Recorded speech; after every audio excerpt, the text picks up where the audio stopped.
Hey everyone, this is Will Doggett, Director of Training and Development here at multitracks.com, and welcome to today's class.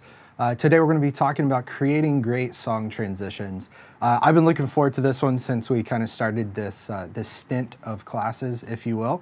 But yeah, we're going to have a lot of fun today. Before we get into this, I'd love to ask you to do one thing. So it looks like we are streaming live on YouTube. I have a few people watching us there, on Facebook as well, and I think we're on Twitter. Let's check.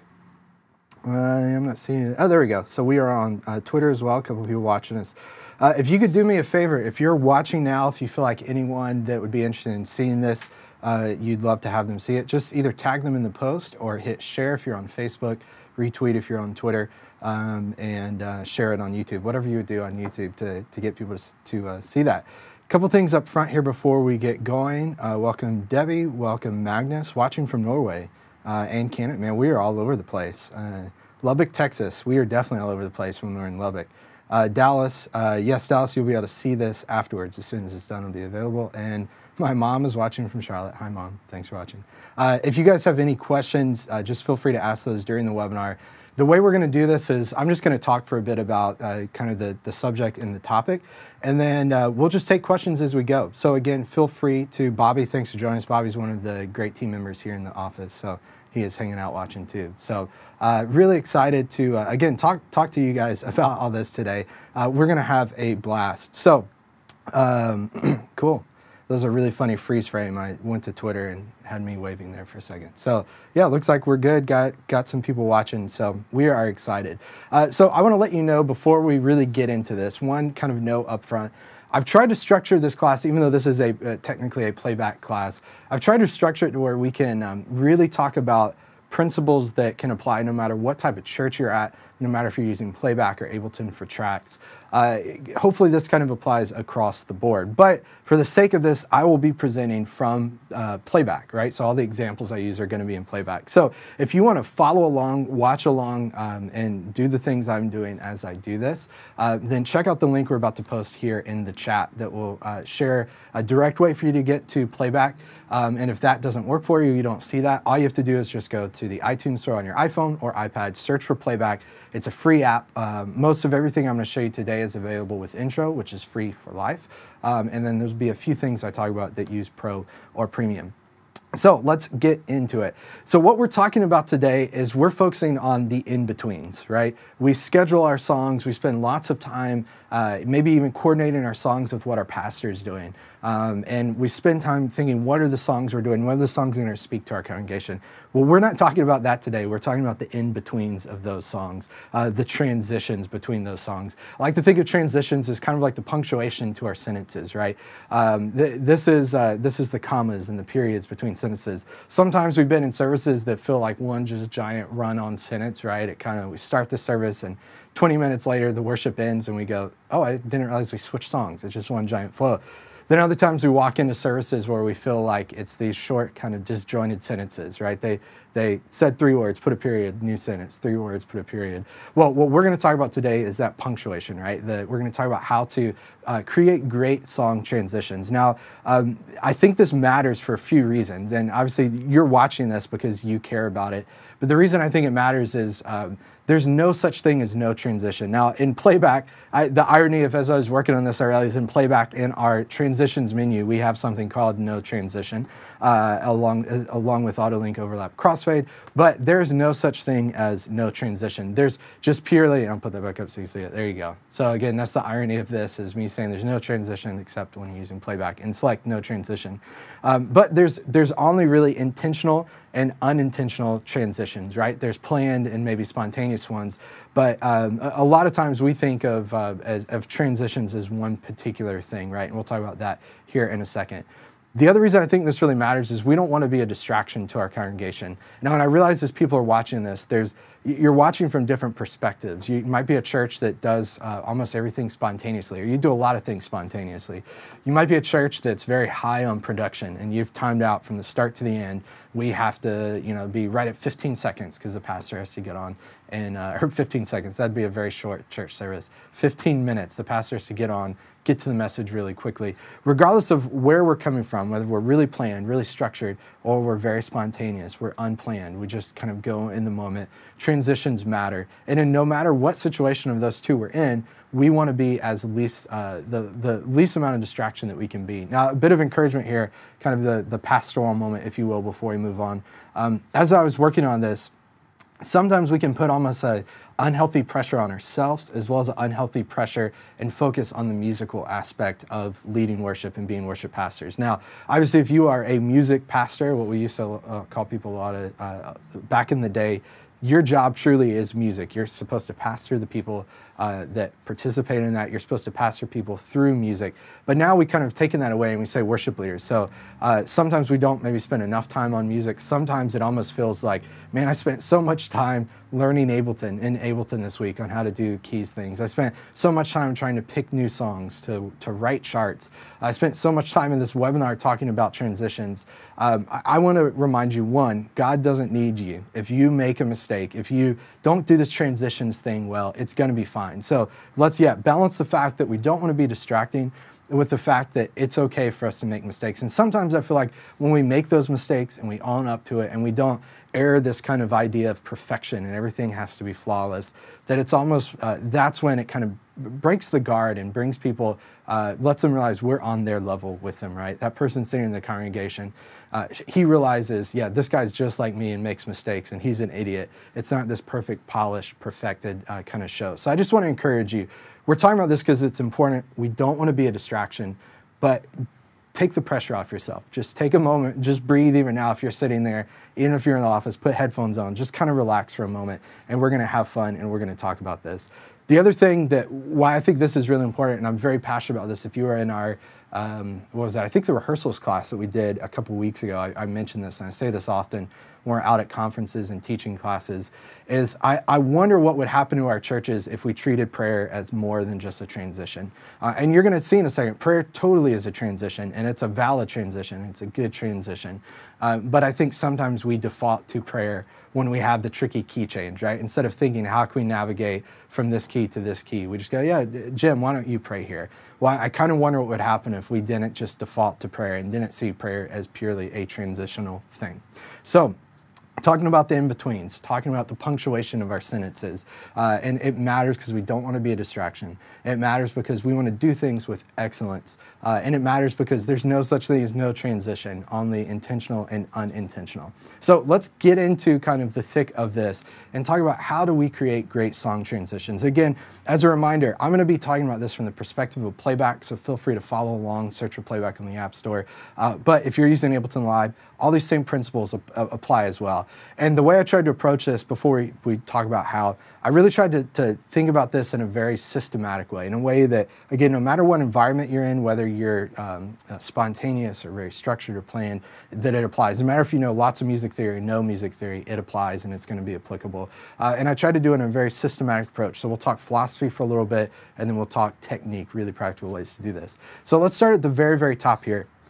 Very first thing I think we need to do when we're talking about creating great song transitions is we need to think about our transitions and create our transitions from the congregation's perspective, right?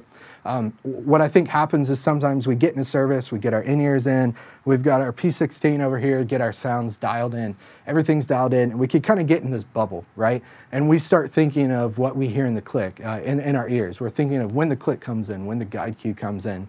Well, I think when we want to create great song transitions, when we're creating transitions, we have to stop thinking about the waveform and we just need to look forward, right? And we need to look forward at the congregation and think, what are they hearing?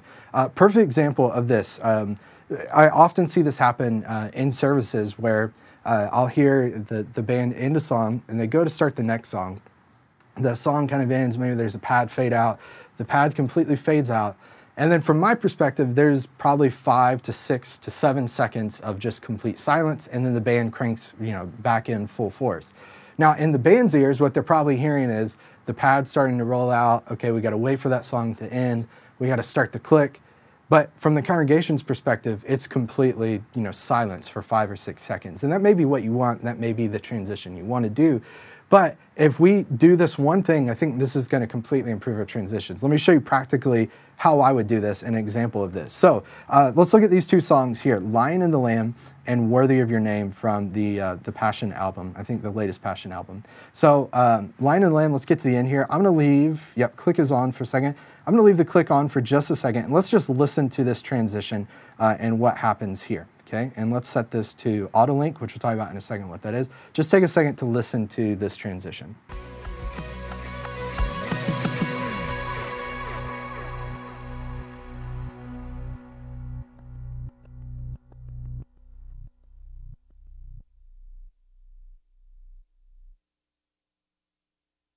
One, two, intro, 2, 3, 4.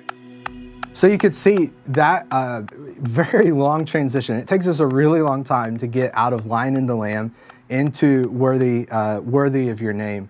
And so I think we can kind of solve that if we do this one thing and start at the very top. Think from the congregation's perspective. Practically, that means let's mute our click. So I'm going to go to Lion and the Lamb here. Okay. That's muted, click is muted, worthy of your name is muted. And let's do that again, and let me think of the congregation's perspective for just a moment. So scoot back one measure, let's listen.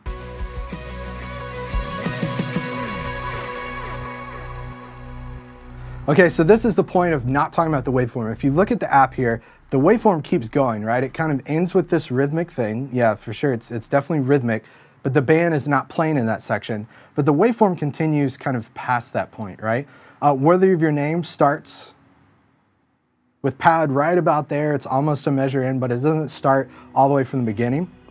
So what I'm going to do, again, think from the congregation's perspective. So the very first thing I'm going to try, and this is purely playback centric, but I'm going to select something here called overlap, which is basically going to overlap the two songs. And the way to think of overlap, we'll mention this here in a second, and I'll dig in a little more, but we want to think of song 1 and song 2, right? With auto link, the two songs are butted up against each other like this.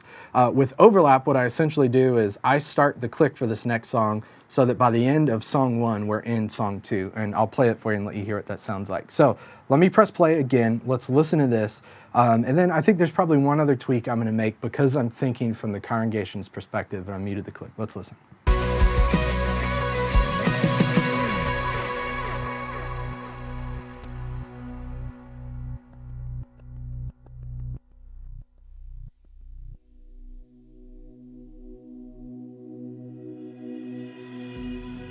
Okay, so that's not bad, that's better. We hear the pads start to come in, but the end of Lion and the Lamb is pretty long. So what I probably will do just now that I'm listening to this and I kind of know what's happening, I'm gonna try to trim off a little bit of this here. This may be too much, but we're gonna try it and see. So the way I do this in playback, I go up to set endpoint and I'm gonna set from current. Again, I have overlap selected as my transition, and let's try this and see what this sounds like now.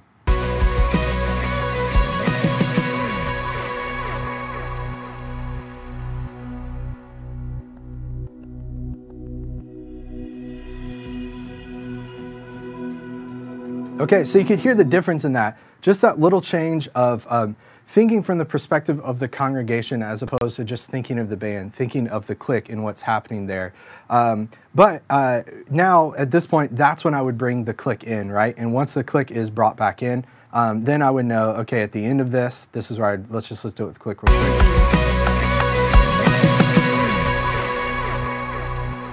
Here we go, the click comes in. Intro, 2, 3, 4. Right now, if we're just purely thinking of that transition from the perspective of us and our in-ears, we're going to be thinking, man, the rhythmic thing is clashing with the click, right? We can't do that. But again, if we mute the click, it doesn't matter, again, whether you're using Ableton Live, whether you're using Playback, mute the click, listen to it from the congregation's perspective, and then create and tweak your transition from there. So very first thing we need to do when we're creating great song transitions is create from the congregation's perspective.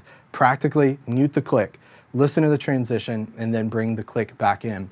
The other thing I often hear happen is, the worship pastor is speaking, she's sharing, and then suddenly they get done and they go, so let's sing this song. and then we start playing, right? And there's that kind of weird, awkward transition. So one thing that really helps, perfect example, think of the congregation. As the worship pastor, she's ending what she's saying. You could either do a hand signal, you can have kind of a keyword like, okay, when I say, let's give thanks to God with this song, that's where we're gonna start the click. And there might still be a little bit of a pause, but then that way when you say, let's sing, you're into the song at that point. So thinking of it from the perspective of the congregation is really gonna help. The next thing we need to do when we are creating great song transitions is we need to ask a simple question. And again, I'm trying to think of this from a systematic approach that applies whether you're using Playback or Ableton or however you're running your tracks. We have to answer one simple question. This is it, right? Flow or no? And the basic idea is, do we want from this song to flow into this song to where we have a seamless transition? Or do we want a gap between those songs? And as I was thinking about this, I think we typically think of transitions as songs that flow, right? If you walk into a service and the songs flow together, then people go, oh, they had great transitions. But there's more transitions than that, right? We often talk about silence not being a transition, but silence actually is a great transition if it's intentional, right? Unintentional silence feels awkward. Silence for the sake of reflection is incredibly impactful and powerful, and probably something we need to do more of in our churches. Too much flow, again, when we think about this from the perspective of punctuation in a sentence, it feels like a run-on sentence, right? Try to stand on stage and talk and never actually stop and pause and take a breath to think about what you're saying, and you start to run out of breath, and then you pass out, right? There needs to be those breaks, needs to be those moments in our services so that everyone can kind of pause, the Selah moment, the moment to reflect. So it's not just all about flowing from one song to the next. It's about taking a break and pausing. And again, no flow between songs, a break between songs is not a bad thing. It's only bad when it's unintentional. So we want to try to be as intentional with that as possible. So let's talk about how to do this. I'm going to talk about this in reverse. I want to start talking about how to not flow between songs. And you might be going, okay, well, that's easy, just don't flow. But again, I want to give you a really practical, kind of systematic approach to this. Now, when we're talking about not flowing, there's three kind of possible scenarios that we can think of, that we can plan for, that's going to be really helpful.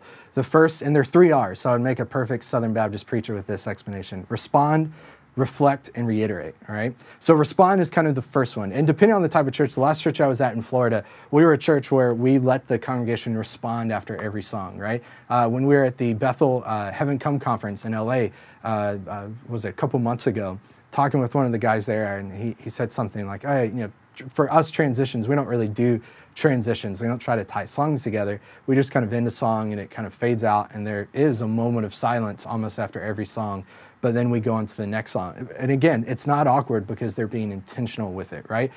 So respond, perfect example of that. A couple different things. One is just the idea of clapping at the end of the song. Now, I've been in many of Facebook conversations and discussions of, should our congregation clap after the worship song? That's almost as divisive and so many different viewpoints as the, should you have music stands on stage? No one start commenting about this and talking about it in the comments right now. But the idea of maybe let your church have a moment at the end of the song and just clap or respond or cheer. Sometimes I remember being at the Bethel conference, getting to the end of No Longer Slaves, and it just came after a moment of someone sharing, and the song just backed up what they were saying. And even our own church here in Austin doing that song after a really powerful message. And you get to the end of it, and it would be a shame to just get to the end, have a pad fade in, and go to the next song, right? Give the congregation an opportunity to respond to that. Practical example here, I'll just show you with Alive. We get to the end of Alive. Right? That's a big moment. It ends abruptly, it ends suddenly. That might be a good moment to just let the congregation again respond to that. They can clap, they can celebrate. Now, that's probably not a great way to do a transition if you're in a Bible study of, 10 people in a Celebrate Recovery,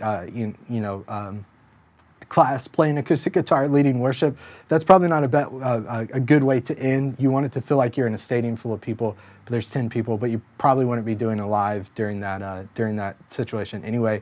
But if you are, and you want to give people an opportunity to respond, again, it's okay. Take that moment to let people respond either by clapping, celebrating. Another example here is the old trash can ending here, which is classic when you have a big moment that you kind of want people to celebrate. So let's listen to this real quick.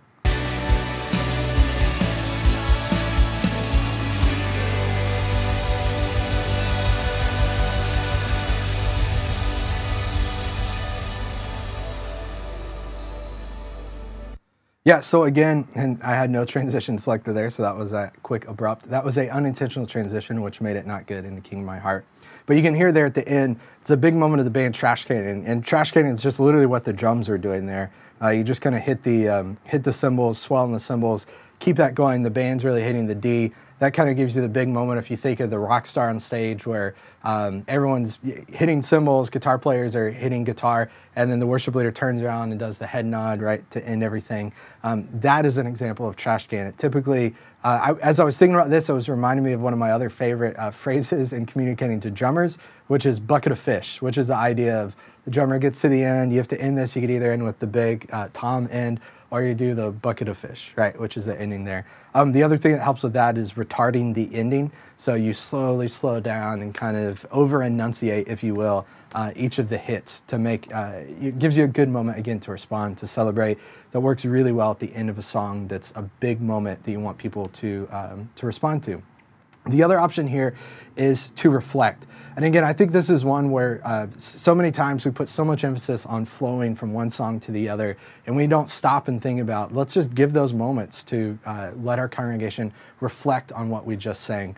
If it was an incredible message, you do this incredible song that backs it up, just take a moment either after the message or after the song just to reflect on it, right? It could be a great moment for prayer. And again, what would happen if we didn't treat prayer just as a transition? But in this moment, what if we treated prayer as an opportunity to respond to God, to reflect on what we just heard, on what He's done for us? That's an incredible opportunity. Or we could try just a moment of silence, right?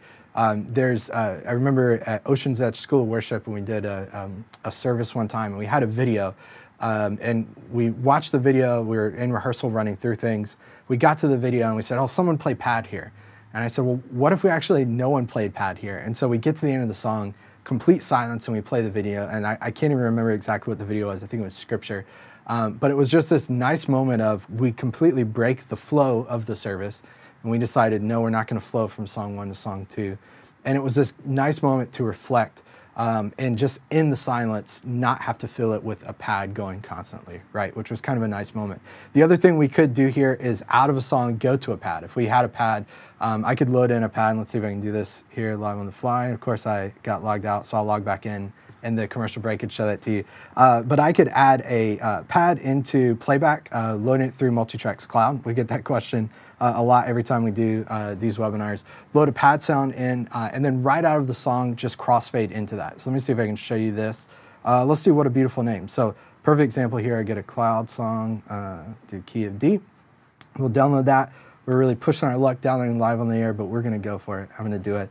And this is, again, a great opportunity. I'm going to do Crossfade here. This is a great opportunity. Maybe we want to go out of What a Beautiful Name, and I'm going to shorten the ending here since we're crossfading it. We want to go out of What a Beautiful Name, and we want to make just a moment where we can pray or we can reflect, and we want a pad going after that. So that's what this would sound like. Let's go back here. All right, let's check this out.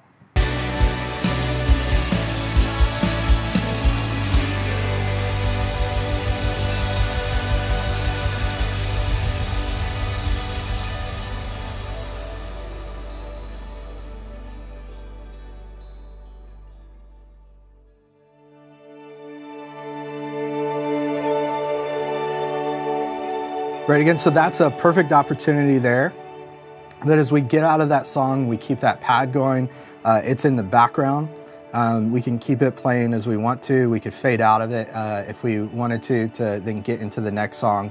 But just simply adding a pad in, crossfading to that, that could be a nice moment to have a moment to reflect, to pray before we get on to the next song. And again, let's try to fade out. All right, fade out of it, I hit stop, and then I could go into the next song if I wanted to. So when we're talking about not flowing and transitions that are specifically not tying songs together, again, we ask flow or no, how to not flow really well. We can respond, we can reflect. The other one is reiterate. And when I was thinking about this, it reminded me of one of the first times I visited Texas. My dad was living here, came to Austin, and I went up to Waco to see the David Crowder Band at that point, leading worship at their church. And they were doing a service, And in the middle, they did the song Holy Years, which I never really enjoyed. It wasn't my favorite Crowder song. I never really got it. But in that moment before and then both after the song, I remember David was just talking about how the song was written, what the song really meant, and this idea of being holy gods, but then also kind of being whole, and this kind of play on words. And it was in that moment of him kind of reiterating what the song meant, backing up what the song meant, that finally I feel like I got the song. And I just sat and I watched the lyrics instead of actually singing it. And that's when it kind of really hit me. And I went, man, the message of this song is incredible. But that wouldn't have happened if we just flowed from song 1 into song 2 and just kept going, right? It was that break in the flow. It was break in the seamless transition of songs to the next song that he had opportunity to reiterate the message and then bring it back home at the end. So again, when we're talking about that, it's a great moment to share scripture. It's a great moment, again, just to share a story that happened during the week. If there's anything worship leaders love doing, we love talking about random stories that happened during the week that we try to fit in and tie into the song. But especially doing a new song. My wife and I were talking the other day about Reckless Love, which I believe is #1 on our site right now, and just talking about having the conversation of, is God's love reckless? Can something God do be reckless? What does reckless mean? And it was a good opportunity for us to, one, look up what does reckless even mean, and realize, okay, depending on the definition, you can maybe say that's not right. But depending on one of the other definitions, you go, well, what the father did when he went after the prodigal son was reckless, right? So that's an opportunity for us to take a song like that and go, hey, here's what this song means. Or you can even say, hey, we had this conversation as a staff. The other one that's, worship leaders, we love our controversial moments. It's either Sloppy Wet Kiss or What a Beautiful Name or now Reckless Love. We got to find something to do on our days off, so we get on Facebook and argue. So What a Beautiful Name, though, the line of the second verse that a lot of people struggle with. It's a great opportunity to share, hey, as a staff, we sat down, we kind of struggled through this. Should we do this song? And here's where we landed. And this is what this means. This is what the theme of this song is. This is what Jesus did for us, right? And it gives you an opportunity to set up a song, which often can make that way more impactful than, again, if we just flow from one song right into the next and just crank right through the service without thinking about it. So let's do this. Before we go on, again, we talked about so far, we want to create from the congregation's perspective. We want to ask the question, do we flow or no? And if we want that break to where we're not flowing, we can respond. We can let our congregation reflect, or we can reiterate. Now, before we talk about how to create flow between our songs, and it's more than just a pad. I've got a few things hopefully I can share that's more than just bring a pad in, let it roll, and then fade into the next one. Before we get into that, I want to take a quick break, show you a couple videos that show you some of the features of Playback, features I'm using now that will give you a little more insight into how those work, and we'll be right back in just a second. Here you go, check these out. AutoLink is faster than ever before. It now starts the next song instantly, so there's no gap between songs. Tap the transition menu and choose AutoLink. At the end of the current song, the next song will start instantly.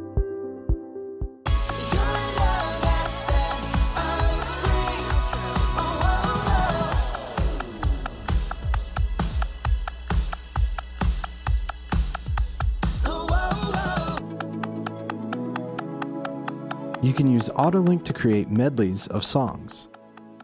Edit your arrangement to create the perfect transition.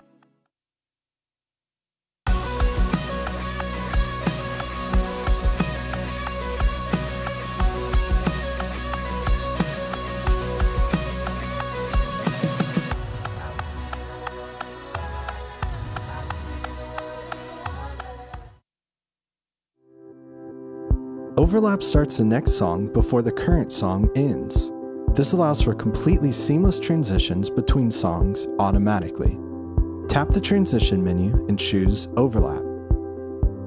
You can adjust the length of the outro by adjusting the endpoint of your songs. This can help when you like the ending of a song to happen a little sooner. The count-off for the next song will start during the ending of the current song. The transition is automatically calculated based on the length of the ending section of the current song. This is perfect to create seamless transitions between songs.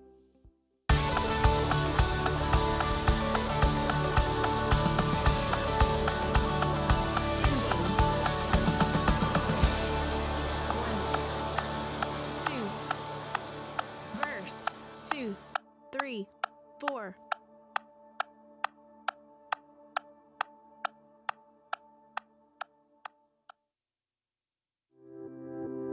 Crossfade will overlap your songs while adding a fade out and fade in to the next song. Tap the transition menu and choose Crossfade. Crossfade is useful if your music doesn't naturally decay, and it's great when transitioning between songs and drone pads.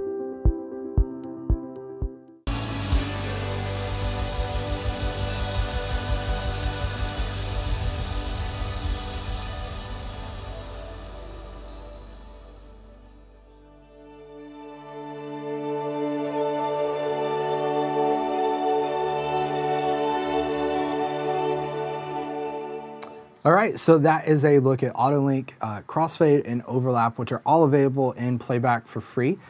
So if you are interested in checking out Playback, again, head to the App Store, search for Playback, or click the link in the comments that we'll share here in a moment where you can download Playback. Use it for free. You could try Pro or Premium for 30 days if you want to try that out. If you want to learn more about the features of Playback, what's available with each subscription, how to use an audio interface with Playback, head to multitracks.com/Playback. So that's going to give you general information about Playback. That's going to let you know a little bit more about it, let you know how to start a 30-day free trial. All right, so yeah, let's get back into it. A couple questions here at the top. Matthew asked, what about changing keys? What's the best practice or idea to transition with different keys? So Matthew, give me a moment and we will get to that.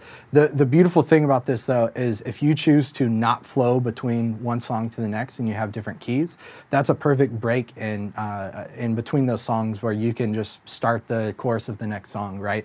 Play along in that in another key. Again, I think so many times we think transition just means how do I seamlessly flow from this song into this song into this song and this to this song. And again, maybe it's a little controversial, but I think transitions are also saying, no, we want to break this song. We're going to have a moment to reflect, to reiterate, or respond. So again, we talked about how to create great song transitions. We want to think from the congregation's perspective, practically mute the click, listen to it from their perspective, and then bring the click back in, make it work for the band. The other thing we said is how do we flow? The question we have to answer is flow or no, right? How do we seamlessly get from one song to the next or have a break? And when we have a break, it gives us a great opportunity to reflect, to respond, or reiterate the message of the song or kind of the message of the service. Now, let's go back in reverse and let's talk about how do we create flow. Now, when we're talking about creating flow between songs, and by that I just basically mean don't think of the progressive commercials with flow. I think it's progressive that has flow, I can't remember. But how do we create seamless transitions? So as this song is ending, the next song is starting, right? It really comes down to two words, same and similar, right? We want to make sure we have same or similar keys, tempos, dynamic of the song. Theme is something we don't often talk about. It's really easy to say, okay, let's put all of our songs in the key of C, but what does the theme of those songs say? What are we saying? What's the message? Are we building tension and then resolving it with what Jesus did? Are we asking, you know, how can he love us? But then we get to this moment where we say, this is why he loves us. This is what he did for us. What's the message of these songs? That's worth thinking about as well, too. But when it comes to creating flow in a service between two songs, two practical ways I want to talk about that. One is overlapping our songs. And again, I mentioned this earlier, overlapping is basically the idea is as song one is ending, we want to bring song two in so that we don't do this, right? If we just butt these songs right up against each other, song one ends, we get to song two. A lot of times we think about this because we're so engrossed in the waveform. We're in Ableton Live, we're in Playback, and we're looking at the waveform and we go, we got to wait for this one to end before we start the next one. Overlap is, again, muting the click, thinking of it from the congregation's perspective and going, okay, if I move these songs over so that the click for the next song starts as the previous song is ending, that's going to give me a great moment to go out of this and get right into the next one. So let me show you what that looks like here, a couple practical examples. Now, when we do this, it's really important to try to choose similar keys, okay? Similar keys, we can have similar tempos. It doesn't have to be exactly the same. Similar tempo helps, but definitely similar keys. If we have the same key, it's even more powerful because we can really truly flow between those. Again, we're going to be thinking about dynamic and how we do that. But let me show you an example here. This was the example we used earlier with Lion and the Lamb, Worthy of Your Name. They're both in the same key. They are different tempos, right? So we're going from a faster song to a slower song. But with overlap enabled, and there's our transition menu, all I did is go in and select this and select overlap. What overlap essentially does is we do a calculation and go, this is how long the ending of this song section is. This is how long the ending of the next song section is. And we do the math to say, okay, we're going to start the click for our next song so that by the time we get into the intro of song 2, song 1 is done, right? So it creates this completely seamless transition. So this is what that sounds like. Again, a couple things I did up front, if you remember from the beginning, if you're watching at the beginning there, is I did edit the end time so that we could get out of Lion and the Lamb a little sooner, right? It has this in rhythmic theme. I enabled overlap, and then we're starting this, and there's a nice kind of pad fade in into Worthy of Your Name, which is going to make this nice. Now, from our perspective with the click in, it's going to sound like the click is clashing with the track, again, because it's playing Lion and the Lamb at 90 and the click for the next song is starting. But the band is not playing at this point. The band's out, the track's fading out, and only us and our ears are going to hear that tension. So let me let you hear it with click, and then we'll hear it without. So let's take a listen to this. 1, 2, intro, 2, 3, 4. Right, so that's it with click, which again, it actually doesn't sound all that bad. We're not that far off, even with click in. And here it is without click. Thinking from the congregation's perspective, this is what it sounds like.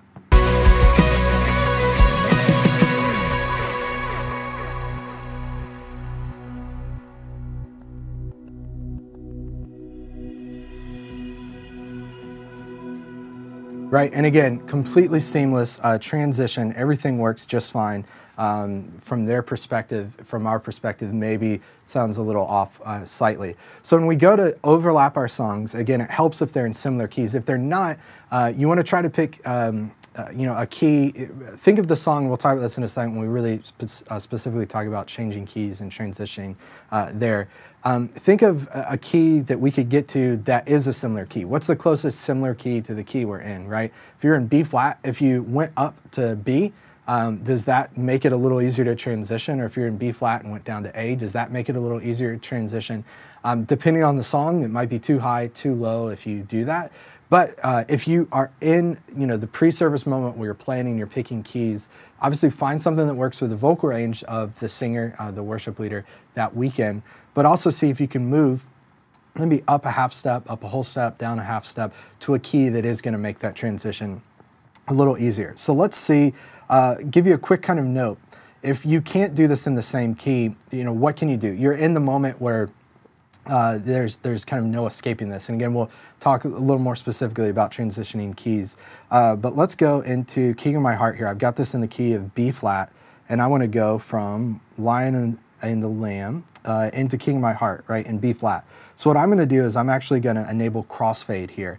So probably the most important thing when you're going to transition, and again, we'll talk a little more about theory here in just one second, but one of the most important things when you're trying to make any sort of transition is be really confident and be really intentional about it, right? So if we need to go from B to B flat, not a great transition because we're going down a half step. Honestly, what I would likely do is just raise King of My Heart up to B, or raise Lion and Lamb down to B flat. And again, worship musicians, we just get punished because we learn the lead line in B, and then the worship leader goes, oh, play it in B flat. And you're like, well, I don't have an open E string. What do I do now? We have to relearn it. But work with your team. Hopefully they could be flexible to adjust with you on that. But here's what we could do. Worst case scenario, I can't change it. There's no way to go out of it. I've enabled a crossfade, and a fade is our greatest tool. We fade out of one song, fade into the other one. Just be really confident, really intentional. This is what this sounds like. And let's listen to it with click for now and see what happens here. 1,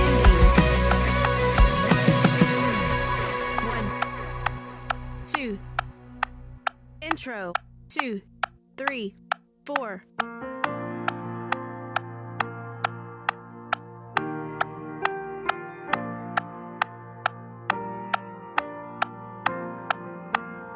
Yeah, so again, that's not the perfect transition, but at least it's going to help, right? Again, we could say we don't want those songs to flow. That's Lion and Lamb's a pretty big song that people are probably going to clap if you're a congregation that claps. We could let them respond and then go into King of My Heart after that, which could be useful. Logan, let's see what Logan says here. He said, if I use my Pro subscription to eliminate parts of songs, I usually set a new endpoint and then use overlap transition. Yeah, occasionally though, the cue voice gets thrown off just a little and messes up the next song. It's some type of programming oversight. Don't really know what the solution should be, but I figured I'd leave it here to let you know about the problem. Well, Logan, let me tell you an even better place to leave that. If you head to multitracks.com/support, or actually even better, I do this every time we do this webinar, I forget. Best thing you can do is hit settings and go to, where's the button, contact support. And what that does is that actually gives you an opportunity to say, hey, this transition sucks. And the support guys are gonna get stressed out and think someone sent this. But when I do that, I don't know how to make a, whatever, close enough, there we go. You hit send, that's gonna send it to the team. It's gonna submit your request. They'll have everything they need. And that's gonna help. So yeah, Logan, any issues, anyone else watching having issues with playback or anything that comes up like that, just hit contact support, send that to us and we'll take a look. And based on your situation, gear you're using, different things might potentially cause that. But let's keep going and let's talk about, we talked about overlapping songs again, put them in a similar key as much as we can. Worst case scenario though, like I showed you, if I choose crossfade and I'm fading out of Lion of the Lamb in B, and the King of My Heart in B flat, it's not the end of the world, right? It's not the best transition, but it's not the end of the world. We'll talk about how to make that transition with keys a little smoother here in just a second. Now let's talk about our other option to create flow from one song to the next, and that's creating a medley. Now, when we talk about a medley, we can no longer think about similar. We need to be thinking same, right? Same key, same tempo. We really need to think about similar dynamic, okay? How can I get from this song into this one? Now, when we're just thinking about tracks, it's kind of a bare moment, right? We just have what we have there. We can't go in and tweak. When we have a band, we can say, okay, we normally play this small, but play a little bigger. But I thought I'd try to find an example with tracks that I could show you that would still work. So what we're gonna do here for this one is use the song Alive, Hillsong Young and Free, key of E, I've got pulled up 132 BPM, and Risen, 132 BPM. It was as if God said, these songs are meant to be smushed into a medley. So let's listen to how Alive ends, and then we'll take a look at how Risen starts.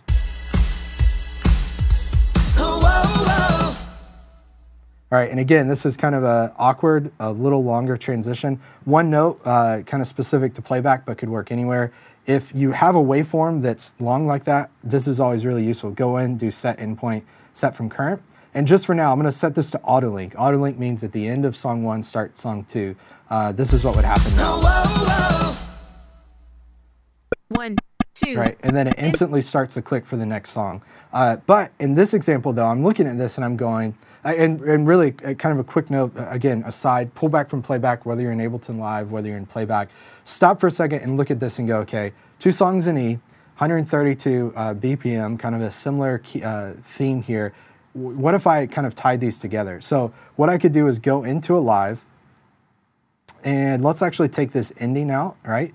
We have the outro. Let me listen to the outro here. Yep, it's gonna yell at me. Right, the outro kind of drops down. That's not the dynamic I want to start a new song. So let's get rid of that, and let's go into Risen and listen to it just for a second.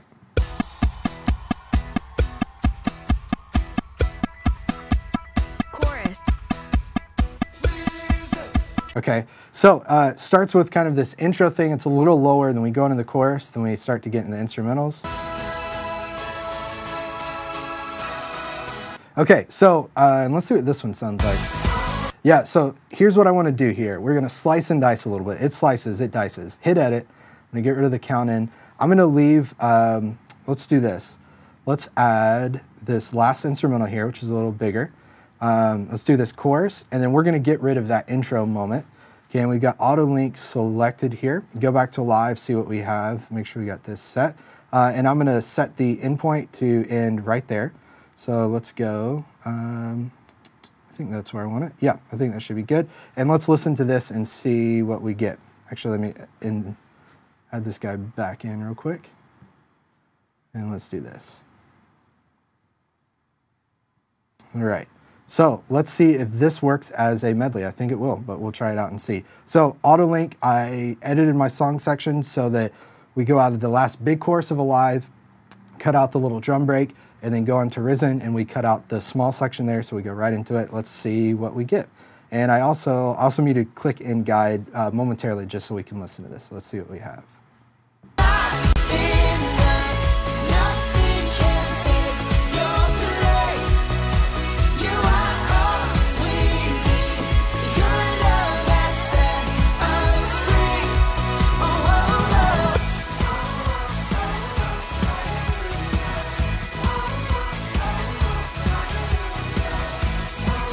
Yeah, so you could see the cool thing about Playback is because of auto-link and all the new transition stuff, our transition is instant, right? There's no gap between songs unless we want it by choosing no transition.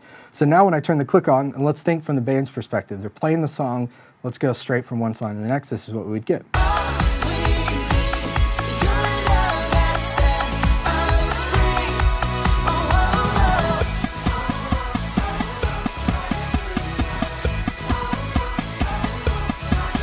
Yeah, so again, perfect example of how we can use a medley to maybe bring home the point a little further of what we're trying to say, what the kind of the theme of the song is. And again, if we're in similar, in this case for a medley, we really need to be in the same keys. We could be in similar tempos depending on what part of the song we're jumping from. Maybe it's a big section, we want to go to a low section. We could change the tempo, maybe if there's a pad for a second and then go in, but it's best to keep them same key, same tempo. That will really help, which is great. So when we're creating flow, two kind of techniques, way to do that. Think of same, similar key, tempo, all that stuff. We can overlap songs, which we talked about earlier. We can create medleys of songs, which we just talked about with Alive and Risen. That's a great kind of cool transition to do there, which works really well. Again, when we're doing a medley, we can edit song sections, we can auto-link so that our songs transition right away. If we're in Playback, if we're in Ableton, we can do that as well just by butting the waveforms right up against each other, which is great. But that's a couple techniques, couple ways to think of creating flow. So let's talk for a second though about tricky key changes, right? A couple more things, then we will wrap up here.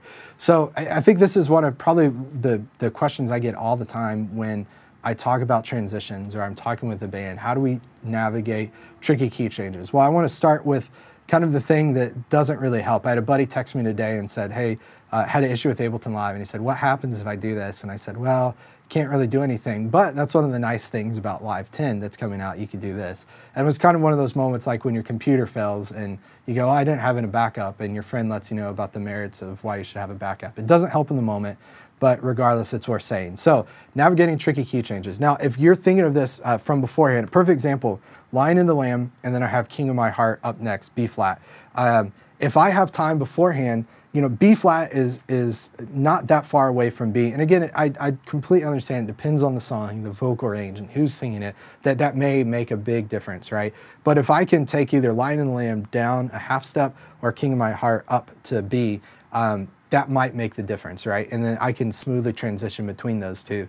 But again, depending on how the song ends, again, you don't always have to flow. Make it a moment to respond, make it a moment to reflect or kind of reiterate the message, and then get into that next song if you need to.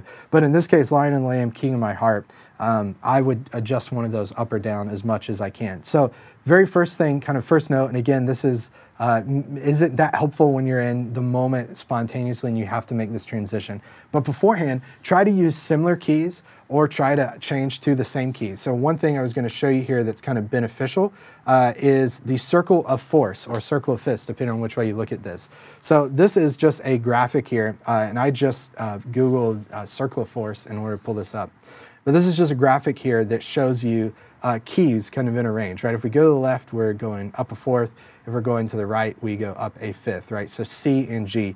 This is going to help you know chords that have that are really similar, that have similar keys, right? So as we go around the circle up a fifth, those are keys that are going to work well with each other. So, for example, if I'm in the key of C, my next song is in G flat or F sharp.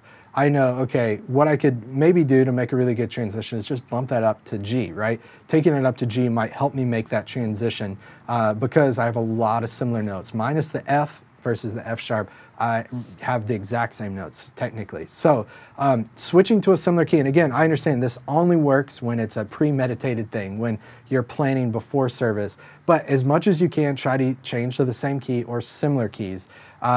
It's sometimes, again, when we talk about transitions, we think it just means flow, right? It just means go from song one into song two and never stop. That's not just a good transition. It's one of a few good transitions. So we don't have to always be in the same key. Choose a similar key, right? C and G, that could work and kind of help with that transition. Now, this can also be beforehand or also in the moment. When I need to get from one key to the next, choose notes that are similar and shared between the two keys. So if we think of the key of C, and let's say we're going to the key of D, One of the best kind of shared same notes between those two is a G note, right? So I could just hit a singular G note, build the G major chord around it, and then slowly just start changing to where instead of G down to F, I'm doing G to F sharp, right, for the key of D. And I guess what I should mention too, probably the most practical thing, if you don't know a whole lot about theory,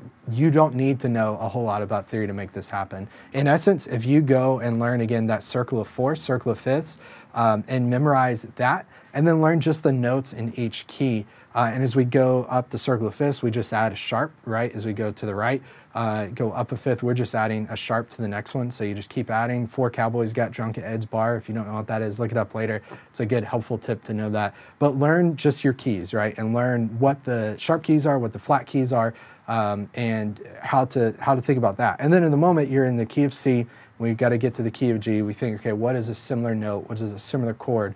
And we could do 2 things. One, we can just play that note, start to build the chords around it, and then slowly transition, right? The other thing we could do is if you have a guitar player that could fade just that single note in just for a moment, and then you play the chord around it, and then you transition, that might help. The other thing you could do though, and this is the one thing 100% of the time it's going to work. It might slightly feel like you're kind of breaking the flow, but as you can always go to the 5 chord of the new key. Now when we talk about 5 chord, I've talked about this in our rehearsals class a little bit. We talked about playing with numbers. What does that mean? Google Nashville number system. But the basic idea is, again, we assign a number to each of the notes in our key. 1, 2, 3, 4, 5, 6, 7, right? 1, 4, 5 are our major chords typically. So we think, okay, in the key of G, we have G, C, D, and the key of, let's start in the key of C. C, F, G, in the key of G, we have G, C, D. If I'm running really quickly through that, don't worry, Google numbers, you'll get it. You could be like me in math class in college. Instead of paying attention, I just wrote out my scales all the time, which helped me memorize it. Didn't help my math grade, but helped me learn theory really easily, really quickly. But think of the new key you're going to. I'm in the key of D. What's the 5 chord? Okay, the 5 chord is A. And here's the trick you can do. You can make that chord a sus4 chord, which means add the 4th, take the 3rd out of it, suspend the 3rd, add the 4th to the chord. So we play a D chord, or say, what key did I just say? We're a D and we're good to the A, that's right. So for A, I add a D note in there, right, to make it a sus chord. And then I take that D note and go back to a C sharp, which is the 3rd of that chord. And when you do that movement of sus4 to just to resolve it, to bring the 3rd back in, that's the reset your ear needs, right? If you ever hear a song and no one ever goes to that C sharp, your ear's just you're gonna kind of continually be leaning in, waiting for that note, waiting to hear that note. So when you do that in any key, you're suddenly in that key. Now, if you just really abruptly, you're playing a progression and then you suddenly just do that out of nowhere, depending on which key you're going to, again, it might feel really abruptly, but with a little more theory knowledge, you can kind of help navigate those key changes. So you could think of what are the similar notes, right? What are similar chords? And then from that chord, play a progression around that, and then suddenly just do the 5 sus4 to just 5 chord, and you're in that new key, right? And any theory majors are watching, and they're gonna start throwing out Neapolitan 6 chords and all this silly stuff. I already forgot about theory. There's all these other techniques, other ways, 2-5, we can get to 1. But worst case scenario, just remember, play notes that are similar and learn enough theory to know at least what the 1 and the 5 chord is in almost every key. And it's not difficult in a worship perspective in most cases. That's a very generic statement. But in most cases, we just learn a few different keys, what the 1 and the 5 is, make it sus4, and then make it to resolve it back to the 3rd. And that's probably gonna be enough to help you make that key transition. But again, the one thing I wanna state up front that's really important is if you're doing this beforehand and you're not doing it, if you're not doing it to, in the moment spontaneously, try to make it a similar key, right? If it's a flat, try to raise it up to be a sharp key if you can, or bring the other one down to be a flat key. As much as you can do that, that's gonna help. All right, 2 more things and then we are done. So after we think of, and we're thinking of creating great transitions, again, we wanna think from the congregation's perspective, which practically means mute the click, mute the guide, create the transition, then bring it back in and figure out how to make it work for the band. Then we want to ask the question, do we want to flow or no, right? Do we want to flow between song 2 and song 3, or do we want a space? If we want to flow, we can either overlap our songs, we can create a medley, which means we need same or similar key tempo, dynamic themes between those songs. If we don't want to flow and we say no, we just want to break between those, we can either respond, reflect, or reiterate the message of that song or the message we just heard. Now, once we figure out what those transitions are, we need to practice them. So before we ever step into rehearsal, we need to take time as a worship leader and practice them and listen to them and figure those out. One thing I used to do that was really beneficial is I would figure out transitions, and then a lot of times, and I just talked to someone the other day that did this exact thing. They build the set, and then they export the entire just original MP3 audio of the set with transitions, upload to Planning Center so their team can hear, here's how we're going to transition from song 1 to song 2 to song 3, right? So they practice those transitions, and then you get into rehearsal. A key part of rehearsing is rehearsing transitions. Now, we, in our rehearsals class, probably 2 or 3 weeks ago, we kind of laid out the plan, start with a similar, a really easy song, do the most important song, and then talk about transitions, and then run everything before you're done with rehearsal. You can check out the rehearsals class. It's now up, multitracks.com/training, where you can see that if you want to rewatch it. But after you practice it on your own, bring it to your team and rehearse it. Now, the last thing, fourth thing we're talking about creating great song transitions that's really going to help in this is to develop a language for your team. And basically what I mean by that is develop terms and terminology that are going to make sense to your team. Hey guys, we're going to overlap these two songs, right? Your team's going to know, okay, that means at the end of this song, we bring the click in early so we get into the next song. That's going to really help your team know really quickly what you mean by that. I was joking earlier about the bucket of fish, right, for the drummer. But your drummer's going to know I'm going to do bucket of fish, right, at the end of it. That's the drum fill that they're going to do.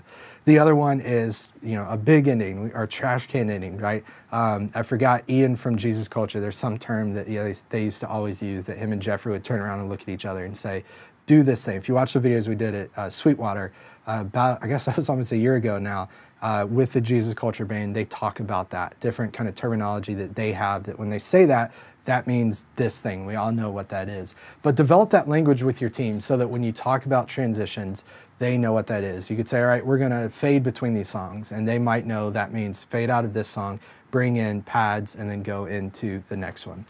So that's a look at how we create great transitions with our team. Again, as a reminder, first thing, create from the congregation's perspective, practically mute, click, and guide, do the transition, and then bring the click in. Next thing we have to answer, do we want to flow or no? If we want to flow, same similar key, tempo, dynamic, we can overlap, create a medley. If not, then we can reflect, reiterate, or give that congregation an opportunity to respond. Then we want to practice the transitions on our own, share that information with our team, and then rehearse with our team in rehearsal, make it a crucial part of rehearsal. And then finally, we want to develop a language for our team to use as we talk about that. So if there's anything, any questions you have that I didn't answer during the webinar, anything you feel like, hey, I have this question about playback. Why does it do this when I do this? Or I wish you guys would allow me to do this. One thing I want to ask you to do, head to multitracks.com/support, multitracks.com/support.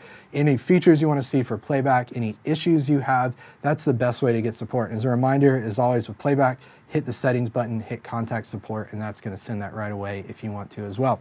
The other thing, and I'm going to pull this up so I can show you this, we are actually taking the next week off. So we're celebrating Thanksgiving, and we will not be doing any webinars. I think this is our, I guess, 4th or 5th webinar in a row we've done, starting about a month ago, which has been a blast. I've enjoyed doing these classes, but we are taking next week off. But in the meantime, what I'd love to have you do between now and next week, in between eating way too much and watching football, real, true American football, for my friends that don't agree with that, the real type of football, which is American football. In between all that, you can head to multitracks.com/training. And we just uploaded our past 2 webinars, and we'll have the other ones up here shortly, but where you can learn about how to transition your team to using a click track. And then the other one I've mentioned a few times here is leading effective worship rehearsals. So you can watch all these completely for free on the website. You could post a comment there and watch those, and that's a great way to kind of fill the gaps between this week and 2 weeks when we get back. Now, And when we get back, we have a whole host of webinars left for the rest of the year.